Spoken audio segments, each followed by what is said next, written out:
My father used to keep on telling me, you'll be the happiest when you have your own business. When we talk about people and entrepreneurs and, running a business, there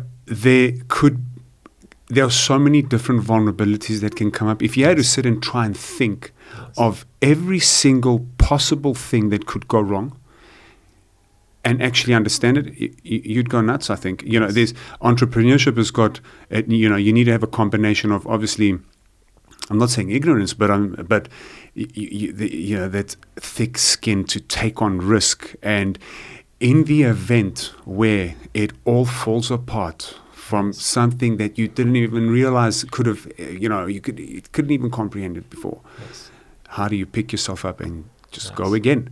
Like what your dad said. So when was that war? The war started in 1991, and then my father joined, the military. It's like that. In 91, he went, to, and obviously that means that the family business is it cannot work anymore without my father. Yeah. So, but I think it's interesting. He kept on telling me, you will be the happiest when you are. He says in Croatia we say your own boss. But it means you run your own business.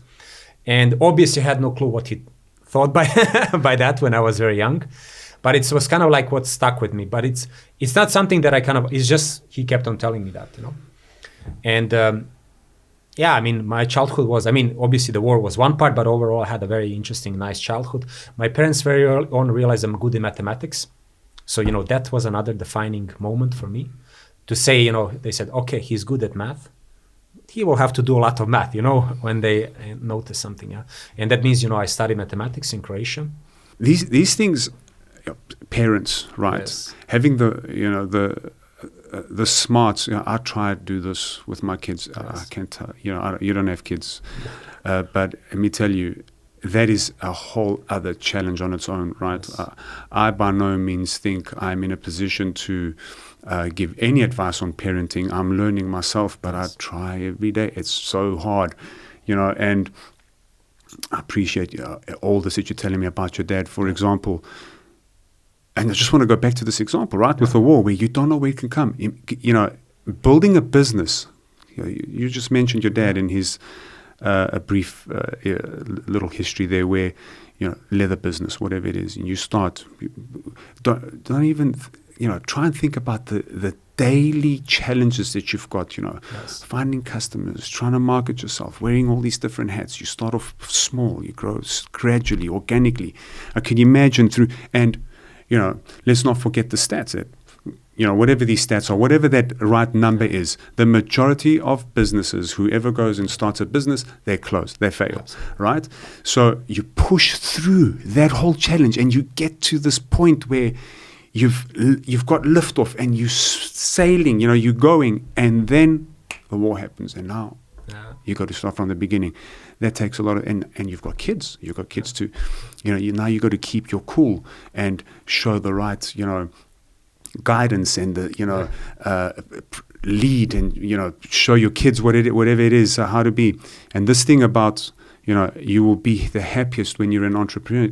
What that means is, it doesn't mean, this is my takeaway, is when you establish yourself as as an entrepreneur and you've got a business that's successful, that is the point of happiness. Right. It's not that, because that business is there today, could not be there tomorrow. Yes. But if you built it yourself, you can do it again, and having that control of being able to pick yourself up, that's happiness, right? Absolutely. Yeah. Because I think you're very well describing that it's the journey that makes you happy, not necessarily a particular goal or point. And look, you also building a business. How this is. That every day, or sometimes people hear these stories, one day you think you're the smartest on the planet, clients coming in. The next day it's like, we actually have problems in the business that we have to, it's not a part of the business actually. Every day. And I think, look, for me also personally, it's a pleasure to do that, And I think for most people, the reason why entrepreneurship or being a founder is a pleasure, because you can make an impact.